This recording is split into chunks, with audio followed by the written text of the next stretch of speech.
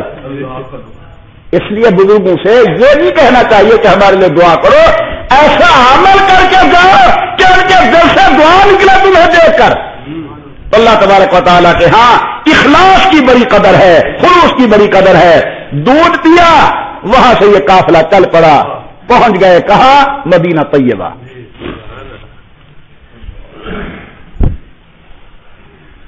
عجیب چیز، جن دوستوں کو میرا گزشتہ جمعہ کا بیان یاد ہے، وہاں میں نے ایک بات کہی تھی گزشتہ جمعہ، توجہ خاص الخاص کی، وہ باقی باللہ کا میں نے واقعہ پیش کیا تھا، یاد ہے؟ حضرت باقی باللہ کا میں نے واقعہ پیش کیا تھا کہ حضرت نے 3 گھنٹے توجہ دی اپنے مرید پر تو حالت بدل گئی مرید کی، دیکھنے والے پہچان نہیں سکتے تھے کہ پیر کون ہے، مرید کون ہے۔ اور اس پر میں نے گزارش کی تھی کہ لاکھوں باقی باللہ قربان ہو جائے محمد عربی کے قدموں پر، اگر باقی باللہ توجہ دیں تو حالت بدل جائے۔ جو صدیق کو 3 راتیں پیغمبر نے توجہ دی تھی، پتہ صدیق کے مقدر کا کیا بنا۔ آج میں اسی تقریر کا نتیجہ بیان کرتا ہوں گزشتہ جمعہ کا، جب یہ حضرات مدینہ طیبہ پہنچے، توجہ میری طرف، جب یہ حضرات مدینہ طیبہ پہنچے، آمنہ کے لال اور جناب صدیق اکبر، تو آنے والے پہچان نہیں سکتے تھے کہ نبی کون ہے، صدیق کون ہے۔ یہ صحبت کا اثر تھا، آنے والے پہچان نہیں سکتے کہ پیر کون ہے، مرید کون ہے۔ کوئی پہلے حضور کو ملتے تھے نبی سمجھ کر، کئی پہلے صدیق کو ملتے تھے نبی سمجھ کر۔ جب ابوبکر نے دیکھا کہ لوگوں کو مغالطہ لگ رہا ہے، اٹھے، اپنی چادر اتار کر امام الانبیاء پر سایہ کر کے کھڑے ہو گئے۔ پھر دیکھنے والوں کو پتا چلا اچھا آقا وہ ہے اور مرید وہ ہے۔ بڑوں کی بڑی بات، یہاں میں ایک جملہ امام اہل سنت حضرت مولانا سید نور حسن شاہ بخاری رحمت اللہ تعالی علیہ کا کرتا ہوں۔ آپ کے اسی منبر پر بیٹھ کر انہوں نے فرمایا تھا اس واقعے کو بیان کر کے کہ جہاں آمنہ کے لال کی عظمت کو داد دو کہ انہوں نے اتنی محنت کی صدیق پر، اتنی توجہ دی صدیق کو۔ ہم فرماتے ہیں کہ وہاں ابو بکر کی کمال اتباع کو بھی داد دو کہ اتنا ہم رنگ مصطفیٰ ہو چکا تھا کہ پہچاننا نہیں جاتا تھا کہ آقا کون ہے، مرید کون ہے۔ اتنا ہم رنگ مصطفیٰ ہو چکا تھا، صدیق کی ٹور نبوت والی، صدیق کی ٹور نبوت والی، صدیق کی رفتار نبوت والی، صدیق کی گفتار نبوت والی، صدیق کا ہنسنا نبوت والا، صدیق کا رونا نبوت والا، صدیق کا لباس نبوت والا، صدیق کی رفتار نبوت والی، یعنی قدم قدم پر صدیق آمنہ کے لال صلی اللہ علیہ وسلم کی اتباع کامل کا پورا خیال کرتا تھا۔ یہ قافلہ مدینہ طیبہ پہنچا، لوگ انتظار میں تھے کہ کب وہ رحمت والی جوڑی آتی ہے، آقا اور غلام، پیر اور مرید کب آئیں گے؟ پتہ چلا کہ آ گئے ہیں۔ حضرات علماء کرام اہل مدینہ باہر نکل کر استقبال کرتے ہیں، رحمت والے پیغمبر کا، جناب صدیق اکبر کا، سب سے دیجیے رضی اللہ عنہ صلی اللہ علیہ وسلم۔ رحمت والے پیغمبر علم نشرہ کے سینے والے ہر آنے والے کو گلے ملتے ہیں، گلے لگاتے ہیں۔ ایک بچہ ہے حضور کی خدمت کے اندر ملتا ہے، چھوڑتا نہیں، دائیں بوسا بائیں بوسا، ادھر چومتا ہے۔ صحابہ کرام موجود ہیں، یہ چھوڑے ہم حضرت کو ملے، لیکن وہ بچہ لپٹا ہوا ہے، چمٹا ہوا ہے امام الانبیاء کو، نہ وہ چھوڑتے ہیں نہ آقا چھوڑتے ہیں۔ ایک غلام نے عرض کیا آقا چھوڑو معصوم چھوٹے بچے کو تاکہ بڑے آپ کے ساتھ ملے معانقہ کریں۔ نبی کریم فرماتے ہیں میں محمد توڑنے والا نہیں، میں جوڑنے والا ہوں، اگر میں دور کر دوں کون گلے سے لگائے گا؟ حضور پہچان گئے اس کے انداز سے، فرمایا بیٹا کچھ کہنا چاہتا ہے، کچھ گزارش کرنا چاہتا ہے، کوئی سوال کرنا چاہتا ہے، کوئی بات منوانا چاہتا ہے۔ علماء کرام لکھتے ہیں بے شک آہ نکل گئی معصوم بچے کی، رو کے کہتا آقا مجھے ایک بات بتاؤ کہ مدینے کچے آئے ہو کہ مدینے پکے آئے ہو؟ ہماری خوشیاں غمی کے ساتھ تبدیل نہیں ہو جائے گی، ہمیں چھوڑ کر چلے تو نہیں جاؤ گے؟ رحمت والے نے بچے کو گلے سے لگایا ہوا ہے، فرمایا واللہ یا اہل المدینہ، اللہ کی قسم مدینے والوں میں رہوں گا مدینے، میری موت مدینے، میری قبر مدینے، میدان قیامت کے اندر مدینے کی دھرتی اور سرزمین سے اٹھایا جاؤں گا۔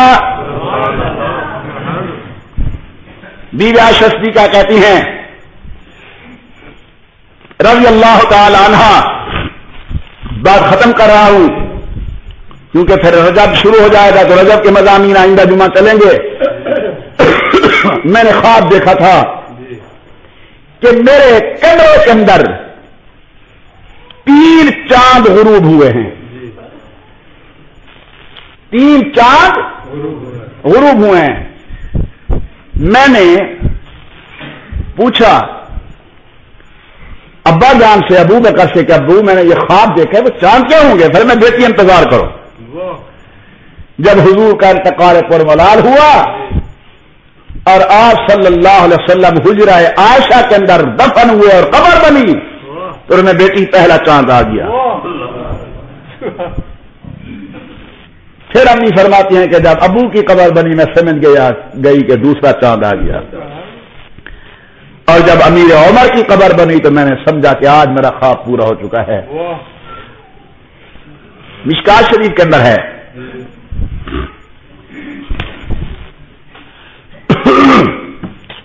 بی بی عائشہ صدیقہ کہتی ہیں جب حضور کی قبر بنی حجرہ شریفہ کے اندر میں بے دھڑک چلی جاتی تھی کمرے کے اندر کہ میرا خامد ہی ہے نا اندر، میرا خامد ہی ہے نا اندر۔ پھر ابو بکر کی قبر بنی تو پھر بھی میں بے دھڑک آتی جاتی تھی کہ ابو ہی ہے نا، لیکن جب امیر عمر کی قبر بنی تو پھر میں اپنے آپ کو کپڑے کے اندر لپیٹ کر جاتی تھی کہ آج محرم میرے ہیں جی آ چکا ہے، غیر محرم آ چکا ہے میرے حجرے کے اندر۔ میں عائشہ صدیقہ پردہ کر کے اندر جاتی تھی۔ تو پردہ زندہ سے کیا جاتا ہے یا مردے سے؟ پردہ زندہ سے ہی کیا جاتا ہے۔ تو مائی عائشہ یہ سمجھتی تھی کہ روضہ انور کے اندر امیر عمر زندہ ہے، اب پردہ کر کے اندر جانا ہے، بغیر پردے کے اندر نہیں جانا۔ قدرتاً تقریر کی آخری حدیث جو میں نے پیش کی ہے مشکات شریف کی ہے۔ مشکات شریف ہمارے فن حدیث اور علم حدیث کی مشہور کتاب ہے، جسے ہمارے درس نظامی کے اندر بہت بڑی اہمیت حاصل ہے، چھوٹا دورہ کہا جاتا ہے۔ مشکات شریف تقریباً حدیث کی 16 کتابوں کا خلاصہ ہے، حدیث کی